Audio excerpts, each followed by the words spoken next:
look on a Zoom call is a little bit precarious. That's how some folks have, some agencies have gotten into trouble that way. But we can talk about it. Yeah. Maybe it's phone in only.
Okay, I think I'm ready to start.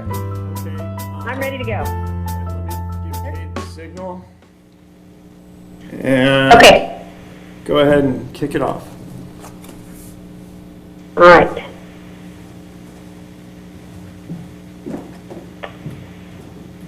I am calling to order the regular meeting of the zoning administrator for the city of San Clemente. My name is Cecilia Gallardo-Daly, and I'm your zoning administrator. The first item of business is to receive and file the minutes of the zoning administrator meeting of April 23rd, 2020. So received and filed. The next item on the agenda is oral and written communication. This is the time in the meeting when members of the audience may address the zoning administrator on any item within the jurisdiction of the zoning administrator that's not on the zoning administrator agenda.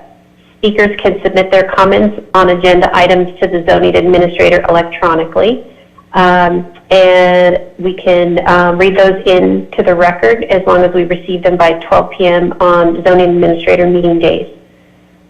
Now, I have not received any oral or written communication, so I have none to read into the record.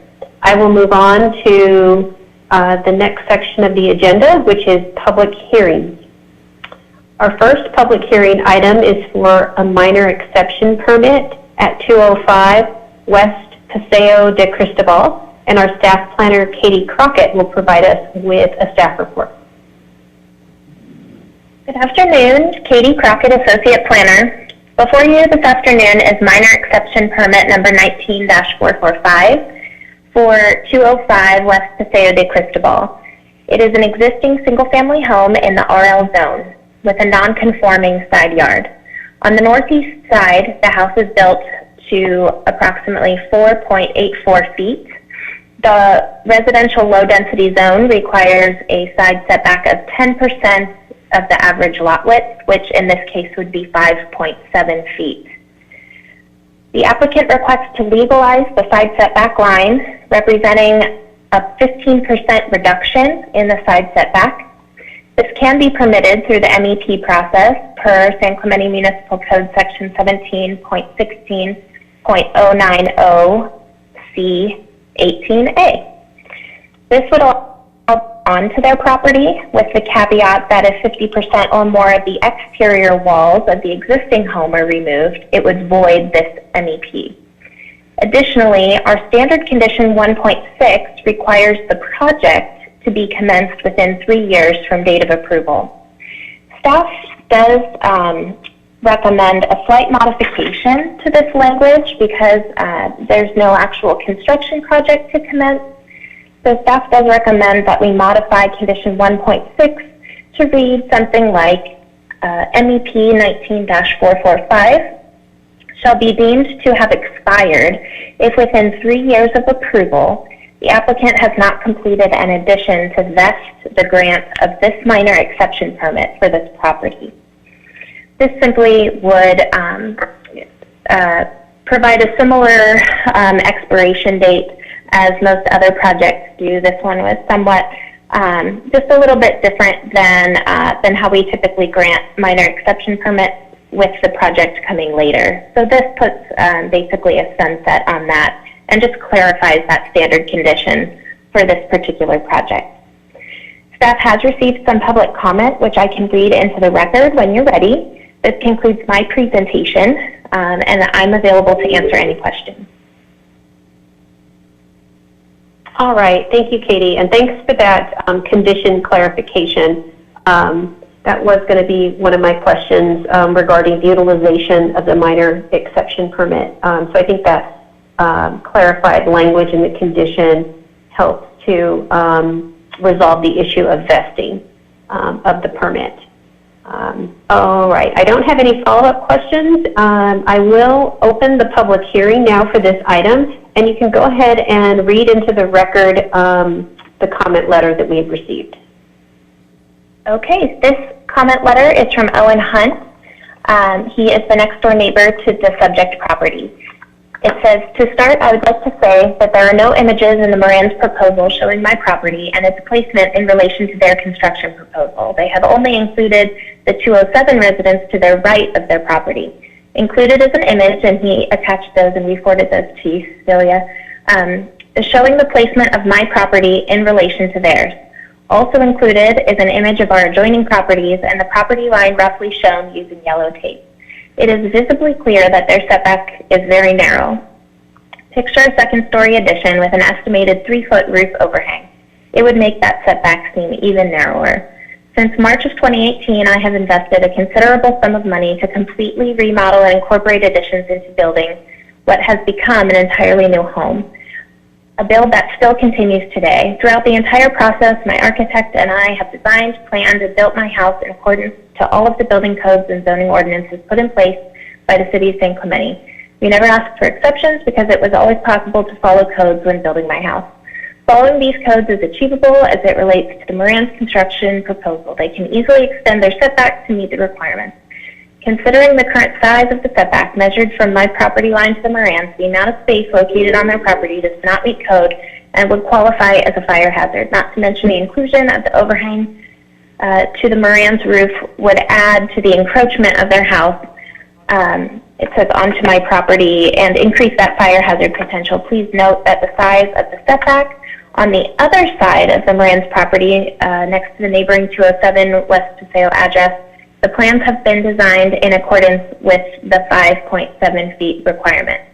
Why isn't that the same setback requirement being applied to the property line that I share with the Moran's? Ultimately, the Moran's proposal would remove sunlight and a sense of openness that I have aimed to achieve when building my house, and a claustrophobic feeling would take its place. I'm trying to protect my home and what I have invested into it. Thank you.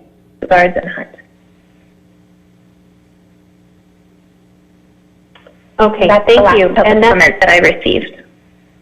Okay, thank you. And I have also read Mr. Moran's letter for the record, and I have reviewed the photos that were submitted, one showing the front of the subject property, and which also includes a view of his property in the photo, and then a close-up photo of the setback, the current setback of the Moran property in relation to a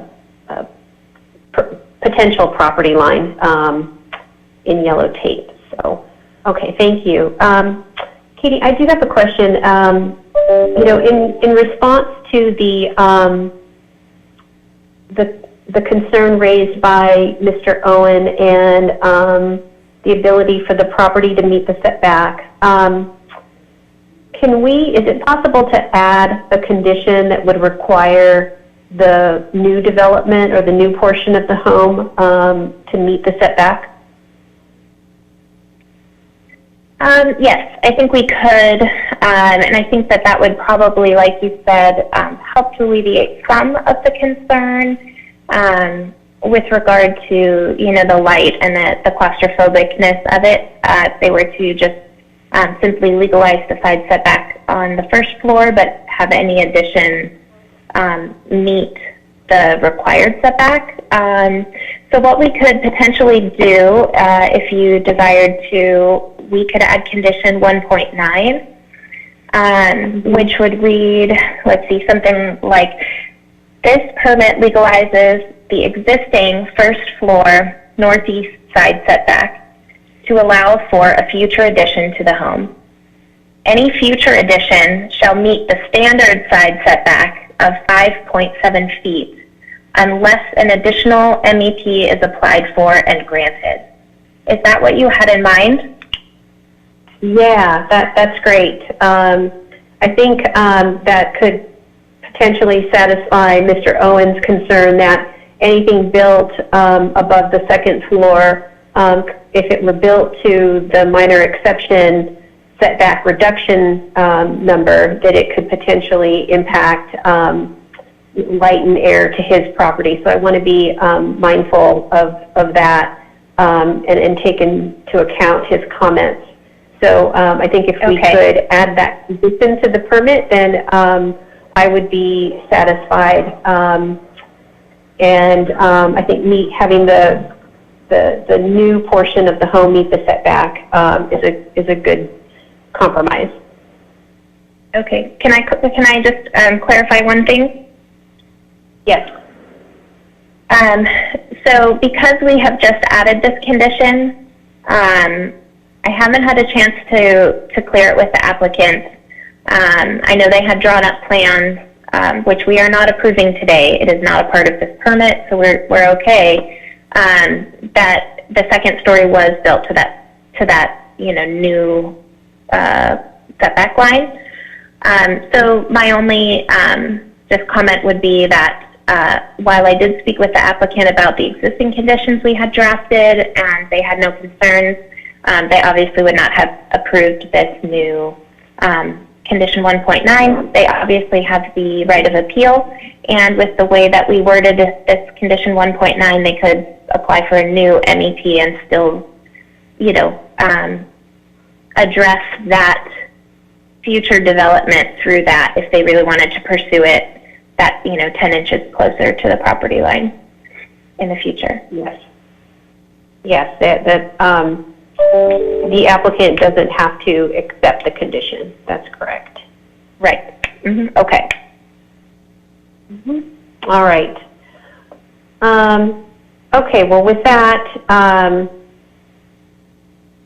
based on the information in the staff report, the public comments read into the record, and the findings and conditions of approval, I am able to make the findings for the minor exception permit. The proposed reduction in the side yard setback does not change the use or density of the property. And this is with respect to the finding that approval of the minor exception permit will not interfere with the purpose of the zone or the standards of the zone. The proposed side yard setback reduction is approximately 11 inches, which is not inconsistent with side yard setbacks of similar properties in the immediate vicinity. And the zoning ordinance allows up to a 20% side yard setback reduction with a minor exception permit application and zoning administrative approval. This request at 15% is below the maximum reduction that may be requested. The next finding is that the neighboring properties will not be adversely affected as a result of the approval of the minor exception permit. The setback requested, which is approximately 11 inches, is minor. The existing home is already built to approximately the same setback. And with the additional condition 1.9, if we can address any second story addition, then modifying this setback for the home wouldn't adversely affect the immediately adjacent property. The standard side yard setback for this zone is variable depending on the lot size. Which means that a narrower lot in the same zone could have the 4'8" setback without any adjustment. There are other properties in the immediate vicinity that have similar or even smaller non-conforming or reduced side yard setbacks, for which exceptions have been granted by the city. Such examples include 107, 122, 128, and 130 West Paseo de Cristobal. And the approval of the minor exception permit will not be detrimental to health, safety, or welfare. The project will, when constructed, will have to comply with all the requirements of the building division and applicable building codes. So with that, I will determine that the project is categorically exempt from the California Environmental Quality Act pursuant to CEQA Guidelines Section 15305. And I hereby approve Resolution ZA 20-011, the minor exception permit 19-445 Moran resident, with the modifications to condition 1.6 that Katie read into the record, and the new condition 1.9. With that, I hereby approve this minor exception permit. Thank you, Katie. Thank you. Okay, that was the last public hearing item. Moving on to the next section of the agenda, new business. Seeing none, we'll move on to the next item, old business. No old business items. So that will adjourn today's zoning administrator meeting. It's adjourned to the next regular meeting of the zoning administrator, which will be held on Thursday, June 18th, 2020 at 3 p.m. The June 4th, 2020 zoning administrator meeting was previously canceled. Thank you very much.